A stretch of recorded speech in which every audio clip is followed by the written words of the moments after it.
நம்ம comedy ஜோடிஸோட performance எல்லாம் நீங்க பார்த்து ரொம்ப என்ஜாய் பண்ணிட்டு இருப்பீங்க. அவங்களோட பெர்ஃபார்மன்ஸ் பார்த்து நம்ம சீஃப் கெஸ்ட் ரொம்பவே இம்ப்ரெஸ் ஆகி நானும் ஒரு பெர்ஃபார்மன்ஸ் இப்ப கொடுக்க போறேன் அப்படின்னு என்கிட்ட சொன்னாரு. So let's welcome our chief guest Mimicry Senthil on stage.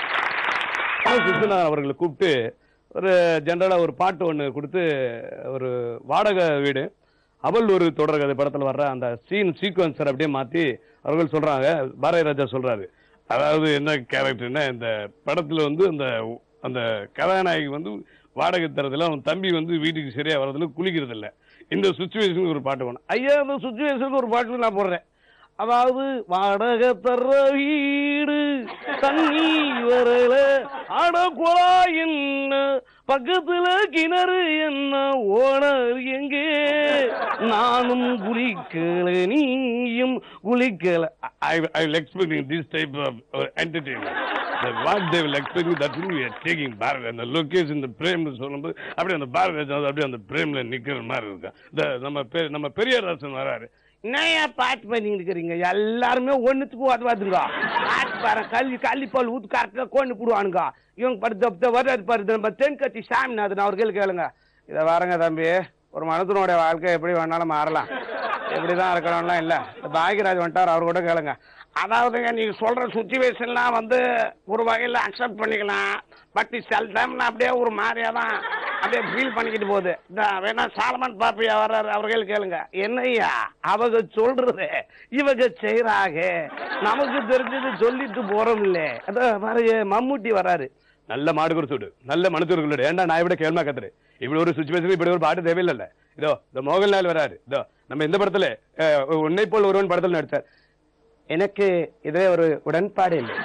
காரணம் என்ன, நீங்க என்ன சொல்றீங்கன்னு தெரியல. பட் இதை மேடம் கால் பண்ணி மிஸ் கால் கொடுத்ததுனாலே I have to give the proper response.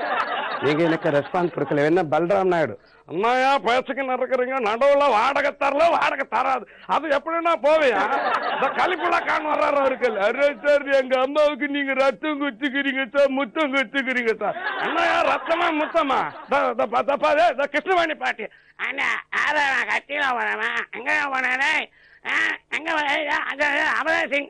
Array G எனக்கு மூக்குல ரத்தம் வரல, ஆனா வாயில நல்லா கெட்ட வார்த்தை வருது.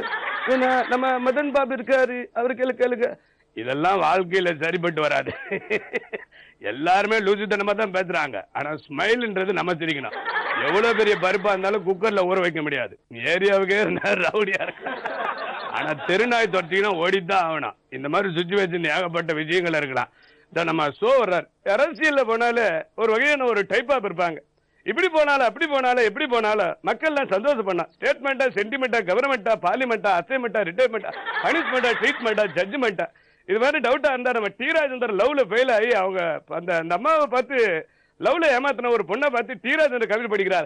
ஏண்டி குட்டி போட பூனை மாதிரி உன்ன நான் நினைச்சேன், எனக்கு குல்லா போட்டு குமாரோட கூத்தடிக்கிற, பைக்ல வரும்போது என்ன பிடிச்ச, ஏமாந்தம் தலையில மிளகா அரைச்ச, காக்க வச்சு கைத்தறுத்த, கையில போட்டு இந்த பிரேஸ்லெட்டை ஏன் அறுத்த, விரும்புறேன்னு சொல்லி வெறுப்பேத்தன, பிசம் குடிச்சு என்ன எதுக்கடி காப்பாத்தன, பஸ் ஸ்டாண்ட் நிக்க வச்ச, பரதேசி அலைய வச்ச, மத்தவனை மதிக்க வச்ச, பெத்தவங்களை மிதிக்க வச்ச, கண்ணீரை வெடிக்க வச்ச, தண்ணீரை அடிக்க வச்ச, எதுக்கடி என்ன காதலிக்க வச்ச. நிறைய வெரைட்டிகள் பண்ணலாம். ரொம்ப எல்லாருமே எக்ஸ்ட்ராடினரியா பண்ணாங்க. அது ஸ்பெசிபிக்கா சொல்லணும்னா அந்த பாண்டி குரூப் ரொம்ப நல்லா அழகா பண்ணாங்க. அதுக்கப்புறம் இந்த டைட்டானிக் அமுதன் குரூப் அவங்களும் ரொம்ப அழகா பண்ணாங்க. ரெண்டு பேருமே ஓரளவு நல்ல கிரியேட்டிவிட்டியா தான் பண்ணாங்க.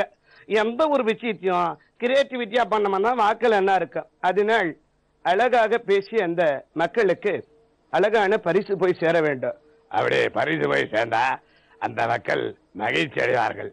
எல்லா மனிதனுக்குள்ளும் ஒரு இண்டிவிஜுவல் டேலண்ட் இருக்கிறது. அந்த டேலண்ட யார் கரெக்டாக கொண்டு வருகிறார்களோ அவர்களுக்கே பரிசுகள் போய் சேர வேண்டும். இதை நான் திட்டவட்டமாக அறிவுறுத்திக் கொள்ள கடமைப்பட்டிருக்கிறேன் என்பதை மகிழ்ச்சியோடு தெரிவித்துக் கொள்கிறேன். ஓகே வியூவர்ஸ், இன்னைக்கு பெர்ஃபார்மன்ஸ் எல்லாம் பார்த்து ரொம்ப என்ஜாய் பண்ணிருப்பீங்க. அது மட்டும் இல்ல நம்ம சீஃப் கெஸ்டும் வந்து சூப்பரா கலக்கி ஒரு பெர்ஃபார்மன்ஸ் கொடுத்துட்டு போயிட்டாரு. ஆட்ட ஆரம்பிச்சிருச்சுல.